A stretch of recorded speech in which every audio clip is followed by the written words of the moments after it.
What's up everybody, Bubba D's here, and today we're going to be doing something to save you some money. We're going to be cleaning our Instapot ring and getting rid of that smell that normally is lingering after you've used it a couple of times. So what you're going to need for this is obviously your Instapot lid, and I'm going to show you how you remove the ring directly out of it. You just want to slowly pull back. Don't want to be too rough with it because you will tear it, and slowly go piece by piece.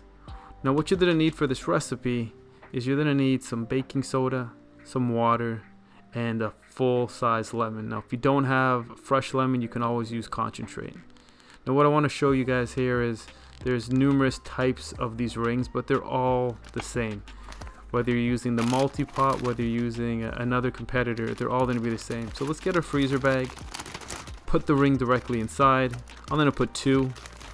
Now if it doesn't quite fit, you can definitely squeeze it because these rings are flexible. You want to go ahead and put in your 1.5 cups of warm water. Now this isn't going to cover the rings completely. You're going to have to move that around in your fridge a little bit or on your counter. Now you go ahead and put in your 2 large tablespoons of baking soda. And once you start squeezing your lemon in there, you'll start to hear a little bit of a fizzle, and that's just normal. You want to get that going. And then from there, you just want to seal it, give it a little bit of leave it on the counter, and let it sit for 24 hours. Now, if you can't do 24 hours because you got to cook sooner than that, an hour or so will do. So that's what it looks like. It covers it when it's laying flat.